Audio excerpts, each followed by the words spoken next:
मैं अभी जितना जितना हाँ जितना मेरे पास जानकारी है उतना ही दूंगा मैं, क्योंकि उस विषय की जानकारी अभी जैसे आएगी, क्योंकि 3 दिन से ये सारा विषय चल रहा है और इन 3 दिनों के विषयों में आपको पता है कि ठीक है कि उनका कॉल जो है वो तो 13 फरवरी को हम दिल्ली जाएंगे, वो सब था।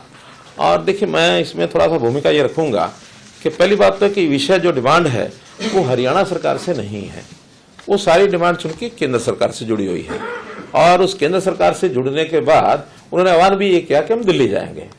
मुझे लगता है कि दिल्ली जाना हर एक का लोकतांत्रिक अधिकार है, ऐसा नहीं कि नहीं जाना, लेकिन कैसे जाना और क्या मोटिव है जाने का ये जरूर ध्यान करना होता है।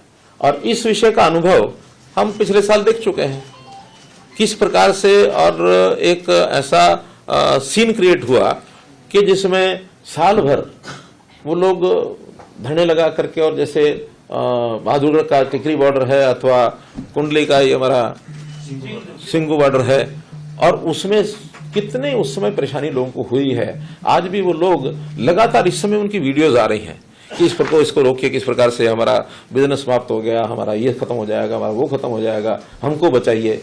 यानी एक तरफ तो वो आक्रमण टाइप जैसा होता है, जैसे कोई एक सेना आक्रमण करने के लिए चलती है, इस प्रकार का माहौल बनाना, और उसमें भी यानी ट्रैक्टर, ट्रॉली, जेसीबी, हर ड्रॉ और क्या क्या लेके चलना, और एक साल का राशन लेके चलो।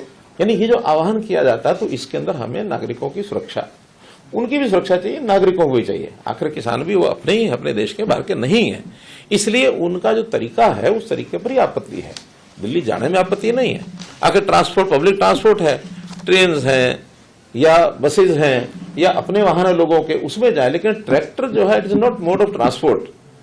ये ट्रैक्टर जो होता है और जो इस प्रकार से उसकी तैयारी करके जाना, ये हमारा एग्रीकल्चर इंप्लीमेंट है, तो किसानी के लिए है, तो किसानी के लिए वो जाते हैं तो किसानी का काम करें। ऐसा चैलेंज होता है, ये एक प्रकार का अब इसको शब्द देना ठीक मैं नहीं समझता, क्योंकि उनके मानस में ये बात आई है। मैं तो इतना ही कह सकता हूं कि लोकतांत्रिक तरीके से बातें होती हैं, सारी बैठ के बातचीत करनी चाहिए। बातचीत में बहुत विषय सुलझ जाते हैं, और ये भी है कि कभी कभी बातें सुलझती भी नहीं है, क्योंकि दोनों का स्टैंड अलग अलग है, और उस अलग अलग स्टैंड में अल्टीमेटली ऐसे लोकतंत्र में इस प्रकार के विषयों को रखने के प्लेटफॉर्म होते हैं। आपसी बातचीत एक प्लेटफॉर्म है, नहीं तो ये विषय पार्लियामेंट में, ये विषय विधानसभा में, उसमें उठने चाहिए। बहुत लोग जाते हैं, जनप्रतिनिधित्व तो आखिर सबके बीच में से जाते हैं, और मैं तो इस बात के लिए हमारे काम की कार्यपद्धति कैसे ही हो, लेकिन सोच के नाते गुरनाम सिंह चरूणी की प्रशंसा करता हूं। गुरनाम सिंह चरूणी ने कहा कि हाँ हम चुनाव लड़के जाएंगे।